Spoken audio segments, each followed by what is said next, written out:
Assalamualaikum warahmatullahi wabarakatuh. Selamat datang di channel Main Malam. Di sini saya akan mengenalkan diri terlebih dahulu. Nama saya Fajar Saludin. Di sini kita sebelumnya saya sudah membuat vlog pertama saya, namun gagal karena faktor kamera dan terjadinya faktor hujan. Maka dari itu saya akan berkunjung ke salah satu praktisi untuk pembukaan channel saya, yaitu ada saudara saya itu Awahid. Mari kita simak videonya berikut ini.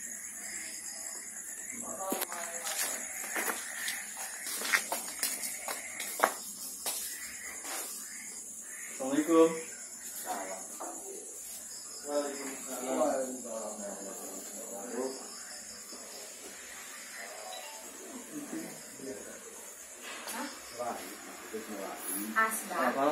Siap.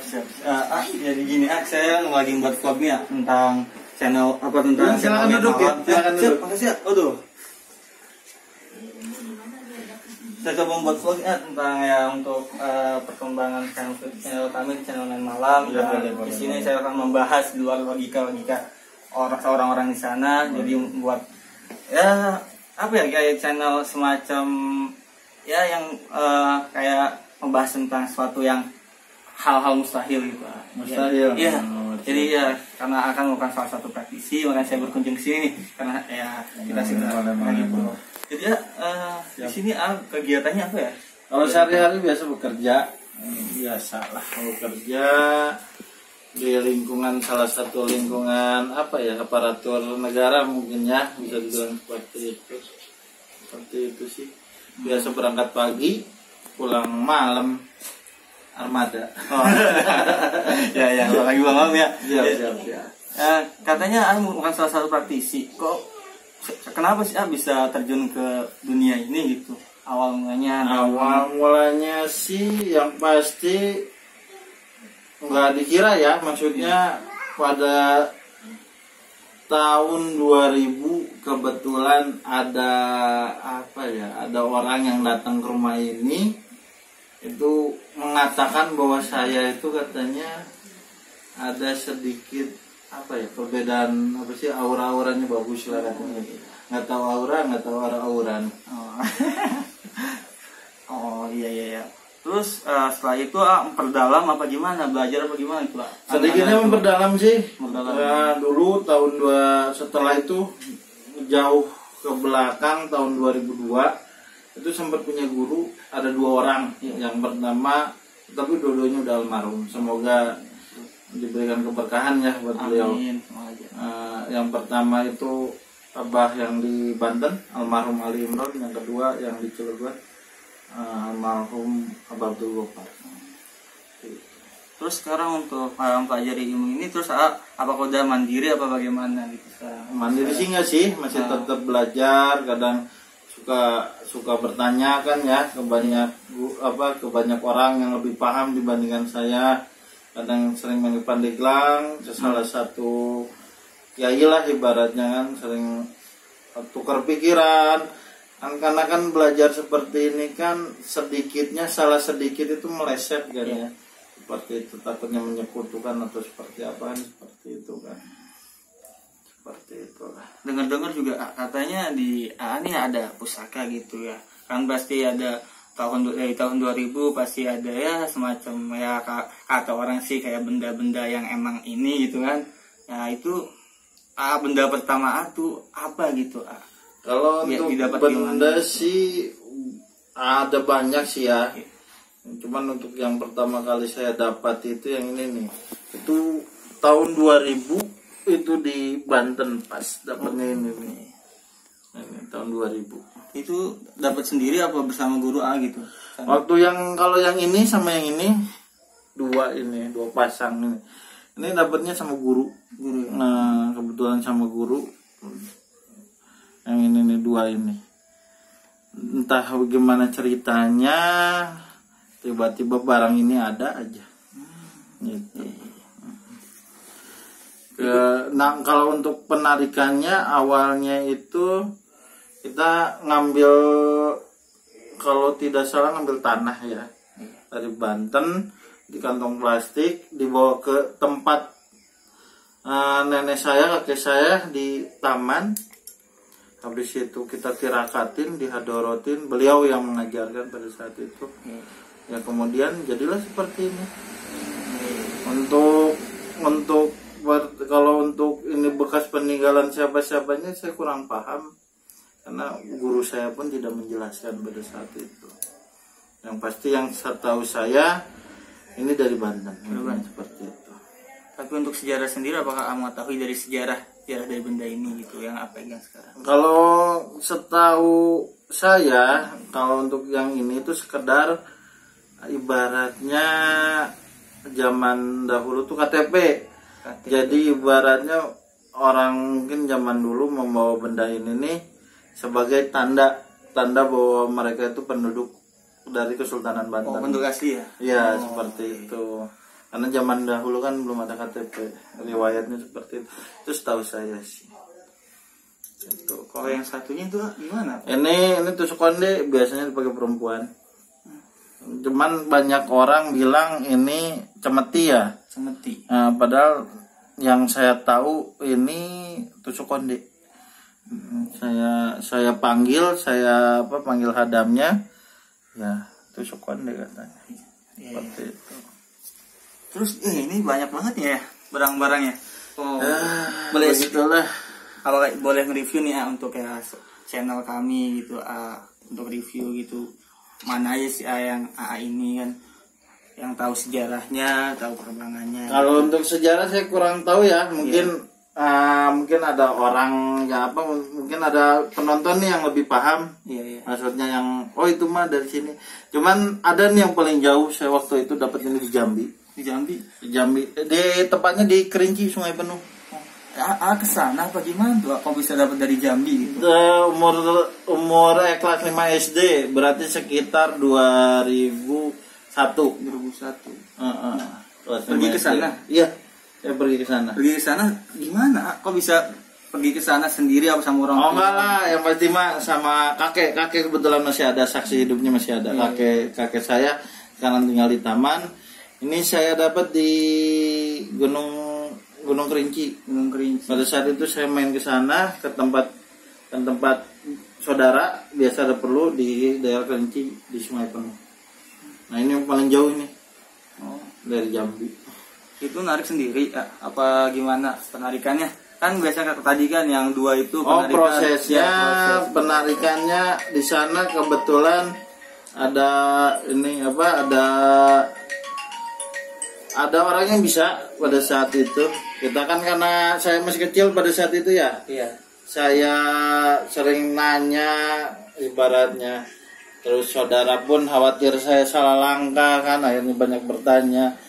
Nah, diajaklah sama saya, mohon maaf ya saya namanya lupa. Namanya siapa saya lupa. Nah, saya diajaklah ke suatu tempat namanya itu ada makam namanya Tola Aini Ismail. Tola Aini. Katanya beliau itu dulunya raja di kerajaan entah Jambi entah Kerinci ya, saya lupa. Nah, ditariklah barang, ya dapatlah ini. Oh iya. Ini. Berarti sejarah. Kalau sejarahnya sendiri itu berarti ada kerajaan itu ya? Iya, Tola. Dan nama rajanya Tola Aini Ismail itu. Dari ini. Kalau yang ini dapatnya ini di Babakan, daerah Gunung Sari. Gunung Sari, berarti sini ya masih ya. Untuk sejarahnya sendiri gimana tuh? Sejarahnya ini tuh tiba-tiba lagi jarah ada aja. Kok bisa? Iya. Emang jarak ke sana tuh Gunung Sari itu ada siapa, makam siapa? Apa ada makam keluarga atau makam memang mengunjungi makam kayak sultan, wali atau enggak sih? Ada pemakaman umum di daerah Babakan Gunung Sari. Di situ kata yang guru saya kan, saya yang ngajak ke sana itu namanya Pangeran 4 arah mata angin namanya. Maksudnya ada Pangeran Utara, Pangeran Selatan, Pangeran Barat, Pangeran Timur. Memang ada 4 makamnya di situ. Nah, tiba-tiba jarah ini ada tuh di situ. Di makam itu posisinya berdiri tancap ke tanah begini. Posisinya itu. Ini barang ini. Tadi muncul gitu aja ya, tanpa ada hador atau apa gimana. Tapi kalau untuk yang penarikan ini penarikan ini. Oh ya, dari mana ya? Di Banten. Dari Banten. Dari Banten. Kesultanannya apa di mana? Di Hadorotin pada saat itu di yang Kaibonnya tuh. Oh, Keraton Kaibon. Oh, ini. iya. Kalau boleh tahu nih, kalau ini sejarah dari benda ini gitu. Tadinya buat untuk apa? Terus yang megang siapa? Kalau tahu gitu. Kalau yang megang sebenarnya waktu dia di Hadorotin tahu. Ya. Cuman namanya susah disebut.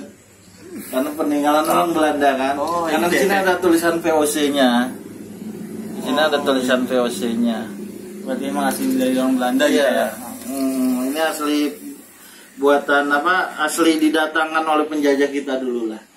Ya intinya barang ini ada biar kita tidak lupa dengan sejarah kan.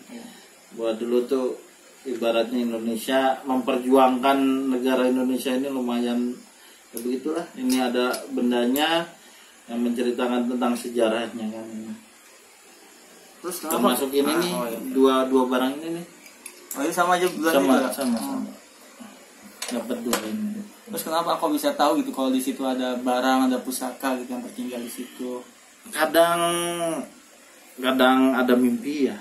Kadang sewaktu-waktu kalau misalnya ketemu makam yang ibaratnya yang dikesepuhan ya, makam kesepuhan ya. Kadang kan kita silaturahmi sejarah ibaratnya terus kita hadorot, kadang ada ilapat atau ibaratnya ada mimpi yang ibaratnya ambil gitu. Nah, habis itu kita hadoroti gimana akhirnya ya muncul. Terus untuk yang lain ini apa ini ya? Kalau ini dari guru saya dulu di peninggalan guru saya dari Banten. Guru yang di Banten. Jadi ini diamanatin dari guru ya. Sebenarnya ini riwayatnya saya juga sedikit heran. Karena pada saat itu almarhum guru saya datang ke rumah ini ngambil barang ini dari tangannya.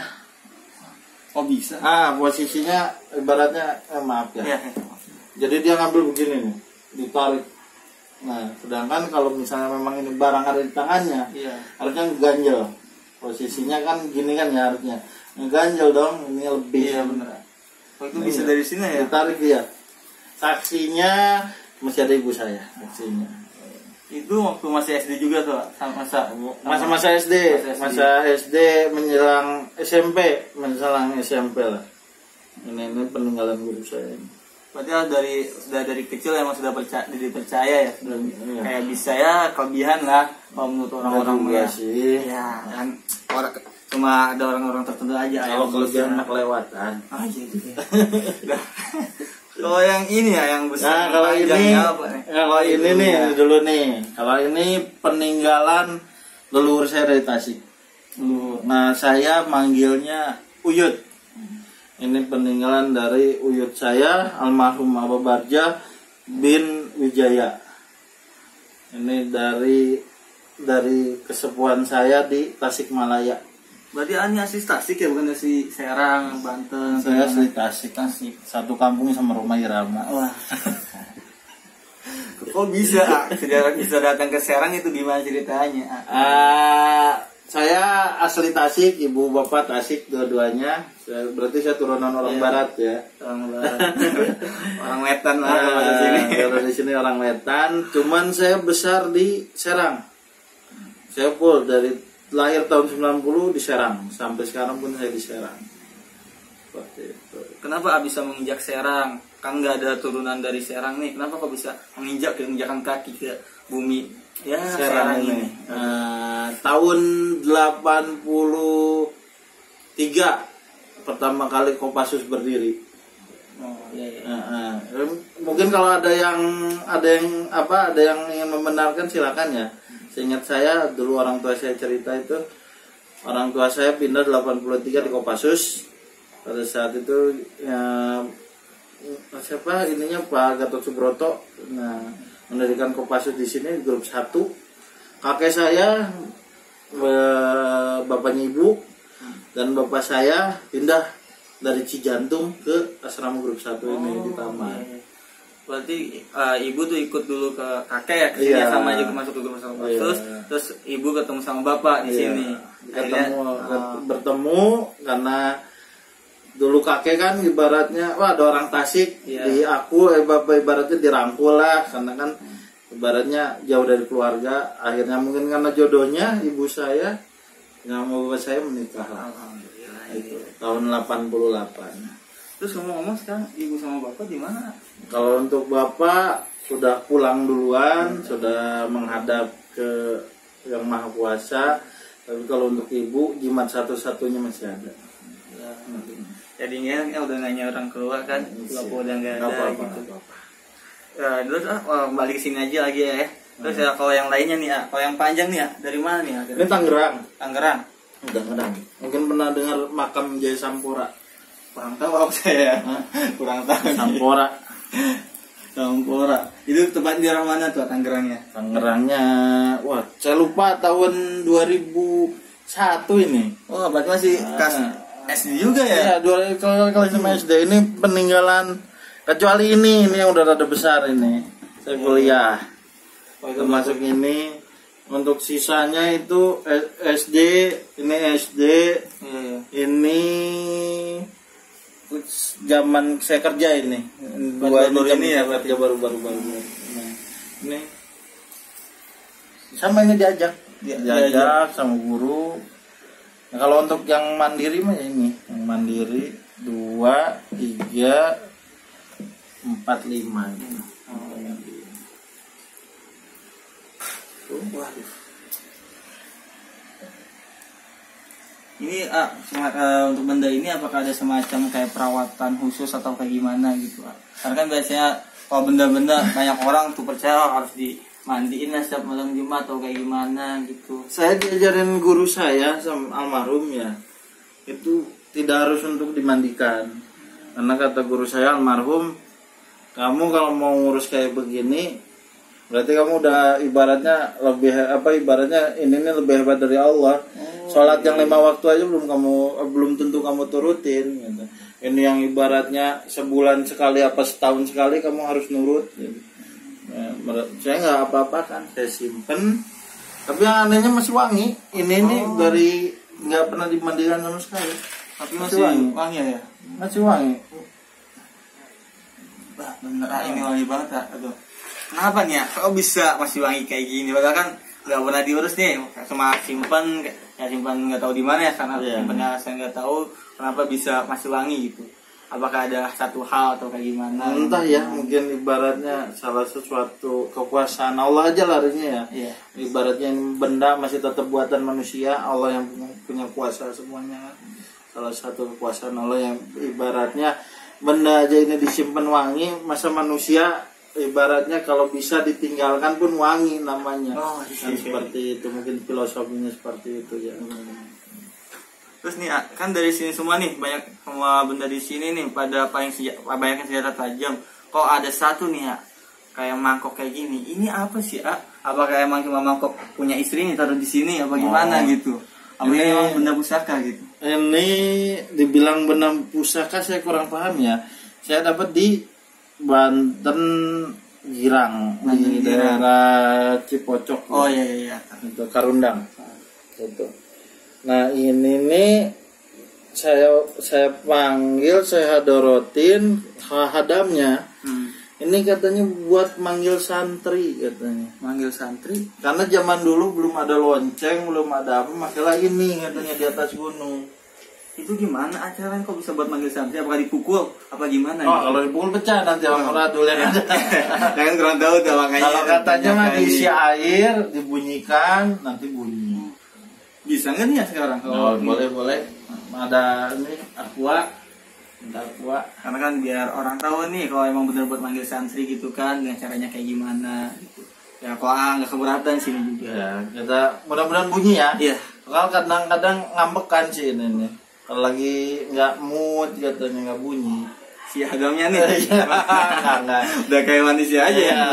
Sebenarnya mah semua ini peninggalannya pakai hukum fisika sih, kenapa bisa bunyi. Mungkin yang para penonton juga ibaratnya paham kenapa ini bisa bunyi kan. Mungkin pernah belajar fisika dulu bagaimana? Kalau boleh tahu nih ya, kalau kita sebelum ada air datang ya, sejarah dari ini kan, sejarah tadi kan buat manggil santri itu yang menggunakan ini siapa gitu namanya, untuk nama atau? Oh, saya nggak tahu sih. Yang pasti mah ini dapatnya di makam kasepuan kita di Mas Jong. Di Mas Jong. Oh iya. Berarti yang di apa? Jembatan itu ya? Iya, di situ. Ini sudah ada airnya. Kita coba ya bismillahnya. Mudah-mudahan bunyi. Semoga aja nih, biar ya penonton tahu gitu kalau ini benar udah ini. Bismillahirrahmanirrahim. Sebenarnya harus sambil sila sih. Ambil sila. Iya. Oh, boleh. Kenapa harus sambil sila? Khawatir ini jatuh. Karena kalau jatuh nggak acak-acakan. Di bawah aja Pak. Nggak, bismillah aja, bismillah. Tuh, cukup kurang kayaknya ya. Baru sedikit ya. Kurang ya punya. Lagi ya. Tambah banyak nih. Bismillah. Tambah nyaring aja nih bunyinya ya. Tambah kencang.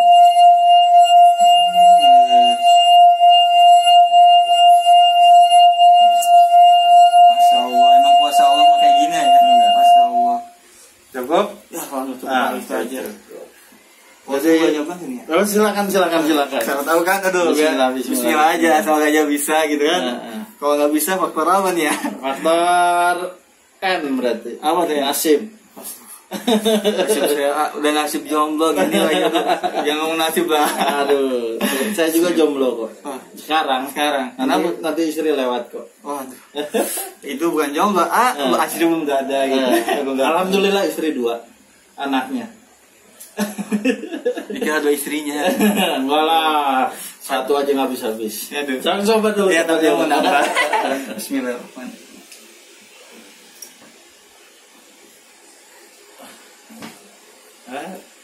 Aduh.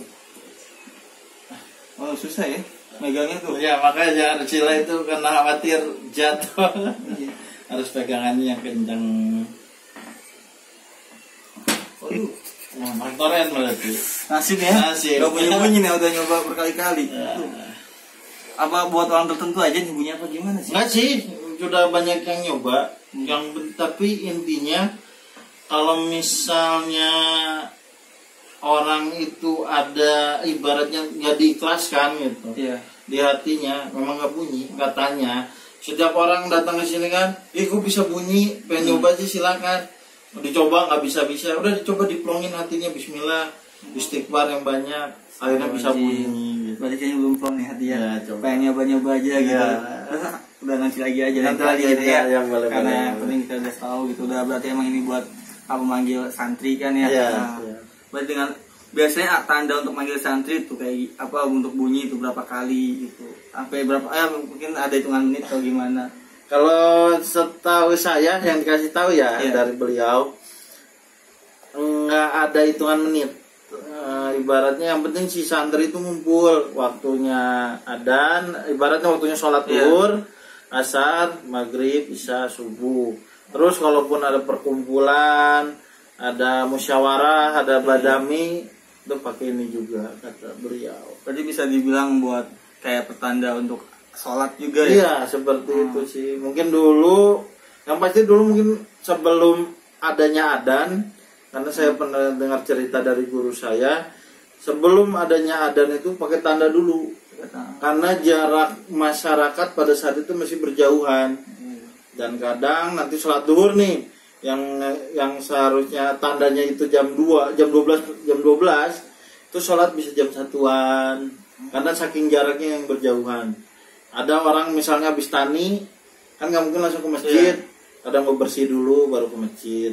Jadi kadang melaksanakan sholat fardunya pada saat itu ibaratnya dari tanda itu waktunya rada berjauhan, rada jauh lah ibaratnya gitu. Berarti nggak kayak sekarang. Kalau sekarang kan udah ada kapan waktu, kan misalkan zuhur jam 12.